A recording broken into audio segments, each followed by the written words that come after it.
Elvis was a religious person and wasn't afraid to talk about it. But he was also different from other singers because his songs had strong feelings and his movements on stage were unique. Some people in the media and critics didn't like this and questioned his faith. This made Elvis very sad. A friend of his, Nick Adams, defended him by writing a letter to a preacher, asking how many young men were as good as Elvis, who didn't drink or smoke and took care of his parents. In the 1950s, people who were different were often criticized, but Elvis's performances on a popular TV show, The Ed Sullivan Show, changed that. He sang a religious song for the first time on that show, and even though they only showed him from the waist up to avoid showing his obscene movements, it made him famous. This changed the way pop culture worked. Elvis was famous for 20 more years, but when he went back to Tupelo in 1956 for Elvis Presley Day, things were very different than when he grew up there. People were so happy to see him and his family. His mom, Gladys, said it was hard for her to go back because she remembered how poor they were. Even though it made her uncomfortable, she and his dad, Vernon, were proud to see Elvis given a key to the city. Elvis Presley's friend Nick Adams visited his family home with him. He found the Presleys to be very nice and down-to-earth people. Their house was clean and well-furnished, but there were no alcohol bottles. The walls showed their values. A picture of Christ in the dining room and Elvis's gold record for Heartbreak Hotel in the den. Elvis's mom, Gladys, cooked delicious food, and they all sang spirituals in the evenings. Nick said they were very thankful and grateful to God. Gladys told Nick that she loved him like a son and could visit anytime. Elvis used to eat simple meals like peas, corn, tomatoes, and milk, but now he also ate meat when he could afford it. Gladys told Nick that what was most important to her was that Elvis grew up to be friendly, honest, thankful, and had faith in God, not material things like gold records or fancy houses. Even though Elvis was very successful, the people who played music with him on stage, like Scotty Moore, Bill Black, and DJ Fontana, didn't have the same fortune. At first, they all got the same amount of money, but later, their manager changed it so they only got a fixed amount each week, whether they were working or not. This made them feel like they were just employees, not partners with Elvis. Scotty Moore thought Elvis didn't agree with this, but it seems the person in charge, called the Colonel, wanted the musicians to fade into the background and focus only on Elvis. When they found out how much less they were paid for a big TV show, it was upsetting. Scotty Moore had to buy a new guitar over time because he couldn't afford it all at once. Even though he worked with Elvis for 14 years, Scotty only made around $30,000. He never blamed Elvis for this, though. Elvis experienced two very different ways of life, having no money and having lots of money. He went from one to the other in just a year. Elvis loved nice things like fancy cars, and even small things were special for someone who didn't have a stable home growing up. He enjoyed simple pleasures like listening to music on a soft, expensive carpet with his girlfriend June.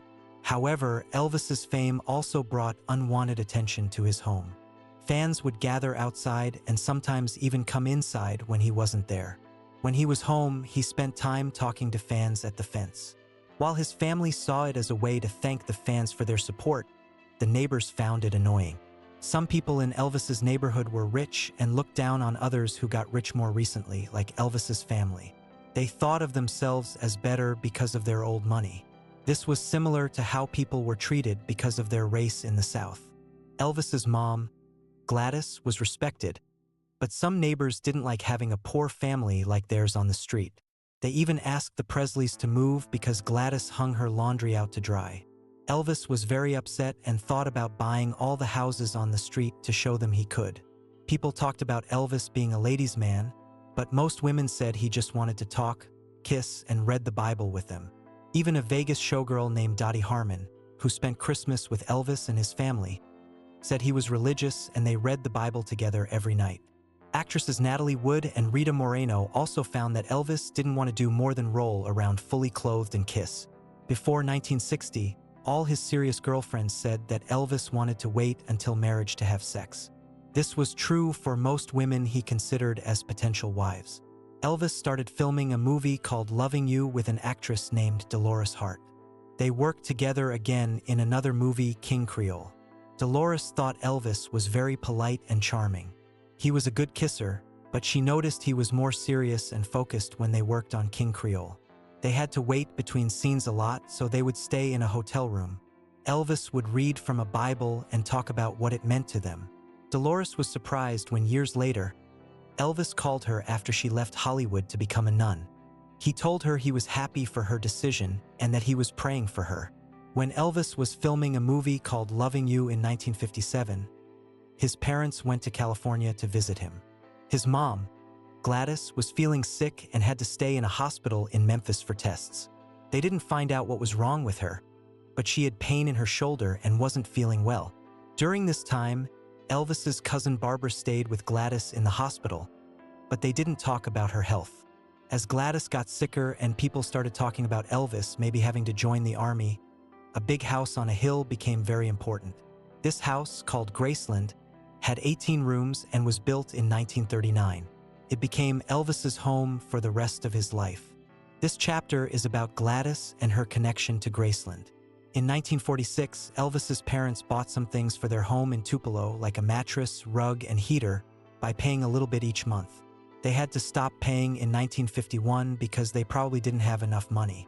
In 1947, they earned around $1,900 a year, which is not much.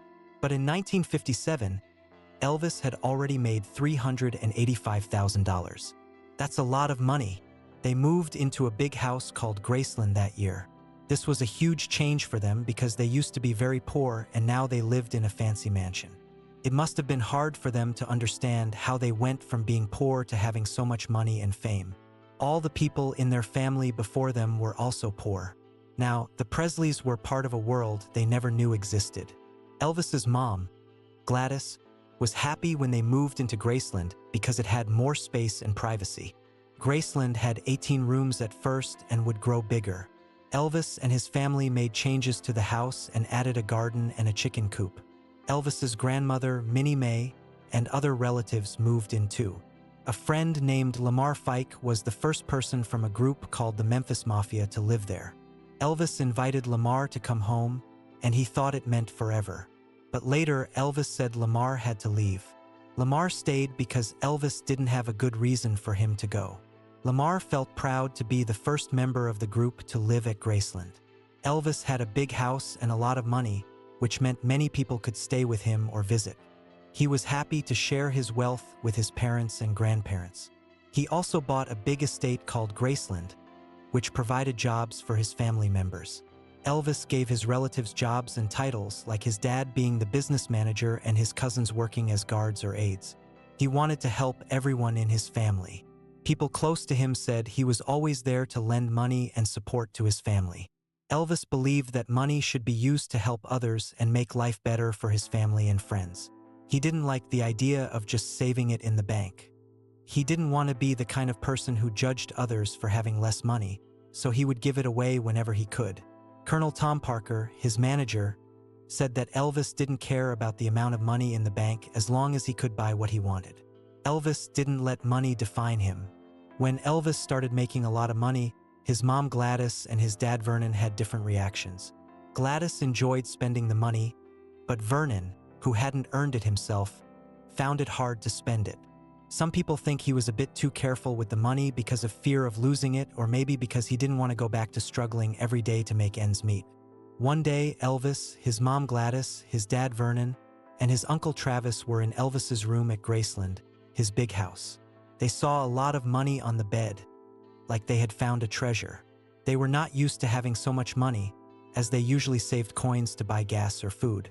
Elvis said to his mom, "Look, Mama, you have a big house, a helper, and all the money you need. You can have anything you want." Elvis threw the money in the air, and it fell all over the room. Vernon quickly picked it up, while Gladys laughed. Elvis then said, "Mama, that's what they call greed." Elvis and his dad, Vernon, didn't always see eye to eye about money. Usually, the dad teaches the son about saving and budgeting. But when Elvis became the main earner for the family, their roles changed. Vernon worked for Elvis after 1956, and even though he was still Elvis's dad, he knew their roles had switched. One day, Vernon scolded Elvis for buying too many guitar picks. Elvis, who was now the provider, got angry and asked his dad if he was hungry, had bills to pay, or needed anything. When Vernon said no, Elvis pointed out that he was taking care of everything. This showed that Vernon was no longer the head of the household. Elvis's mom, Gladys, was not only a caretaker for Elvis but also for her whole family. She had a brother who never grew up mentally, and she took care of him too. Even though they had maids and cooks at home, Gladys liked to work with them. She loved taking care of her chickens and dog, but she missed her friends and family in Tupelo. When she visited her relatives there, she wished she could stay.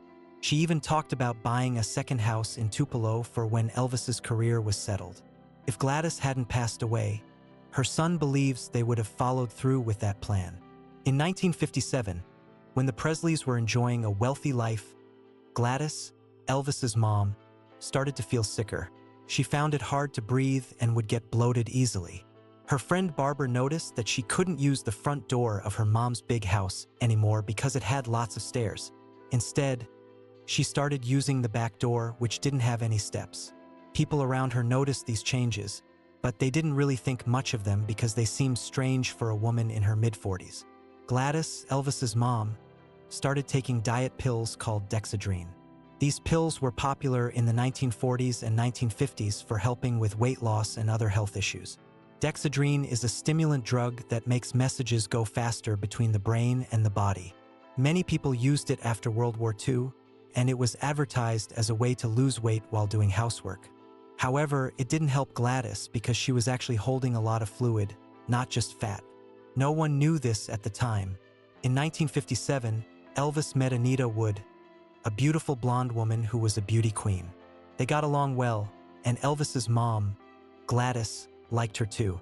At first, Gladys didn't allow boys to sleep over, but she made an exception for Anita because she hoped they would get married and have kids. Anita also liked Gladys. Gladys was honest and didn't hide her feelings. She talked about Elvis's past girlfriends, including Natalie Wood, whom she didn't like because she left her underwear lying around. Elvis wanted Anita to see where he came from in Tupelo and how far he had come from nothing. They spent time together in Memphis and Hollywood, doing normal things like riding a motorcycle, eating out, watching movies, and driving around. Elvis had been using prescription medications for a while, and he was very interested in learning about different drugs and their uses. He even had a book called the PDR, Physician's Desk Reference, that listed all kinds of prescription drugs. One night in Hollywood, Elvis talked to a pharmacist about the medications he was interested in and was allowed to take what he wanted. He filled a small safe with these medications and put it in the trunk of his car. Some people think Elvis first learned about strong medicines during his time in the army, but others say it was when he took his mom's Dexedrine pills. These pills were given to his mom, Gladys, to help with a problem she had during menopause. Elvis would sometimes take these pills too. The book about these pills from 1958 didn't say they were addictive. But in 1960, researchers found out that they could be very addictive, like coffee at most. However, the pills were not controlled or regulated until 1970.